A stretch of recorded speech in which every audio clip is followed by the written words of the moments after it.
The PKK is a terrorist organization. It is acknowledged as such, not only by the Swedish government but also by the EU, and we think that these matters are best solved within an EU context.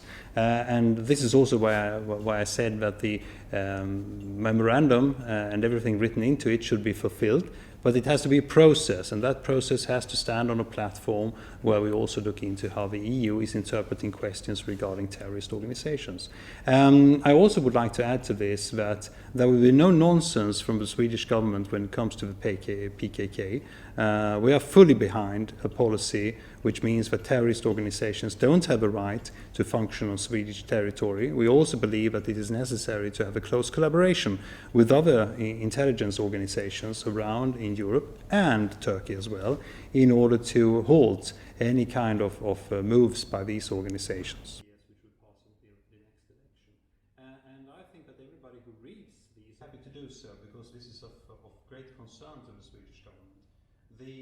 And with limited resources, you also have to make decisions about where to put your resources. And the Nordic countries, the Baltic countries, and the European Union will be the three legs which we will base this recalibration on. Also, I think it's a necessity to do so, given the NATO accession. That's also something which will mean the need to redistribute forces, redistribute the staff which we have at the ministry, for the task of also making it possible for us not only to become members of a NATO, but also to fulfill the requirements of a NATO member state. And this will be a heavy undertaking in the months and years to come, following the process up to the accession, but also beyond. So it's quite natural to realign ourselves in this way, which the government is now proposing. And what about the what Russia is saying, that we should be concerned. Okay. That's the way, and Ukraine is the one winning the fight. And I think that this is we believe that equal rights between men and women is important. But to use the expression feminist foreign policy means that you sometimes divert the interest away from what is really important. You put more emphasis upon the label than about the actual content.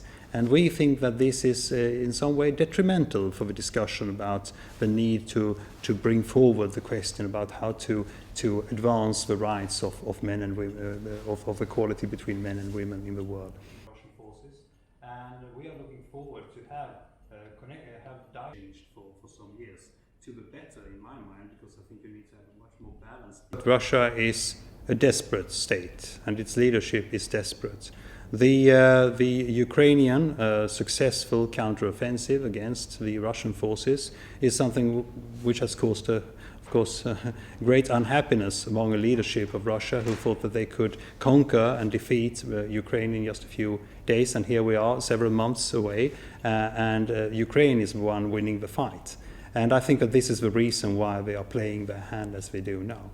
Having said this, I also think that we should take it very seriously, given what we know about how Russia behaves, that they try to spread unconcern and cause disturbance among the countries supporting Ukraine. We should be steadfast. We should not be afraid of what Russia is saying, but we should be concerned. The agencies interested about interpreting legislation, these are not problems.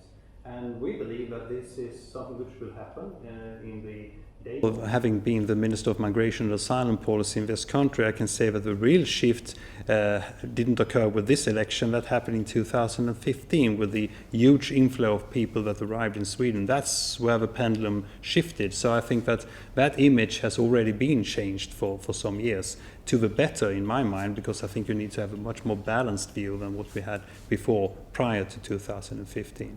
But the present government, which is now coming into power, bases its collaboration with the Sweden Democrats, and the Sweden Democrats with the three parties which are now in government, the Moderate Party, the Christian Democrats and the Liberals, upon the TIDA agreement.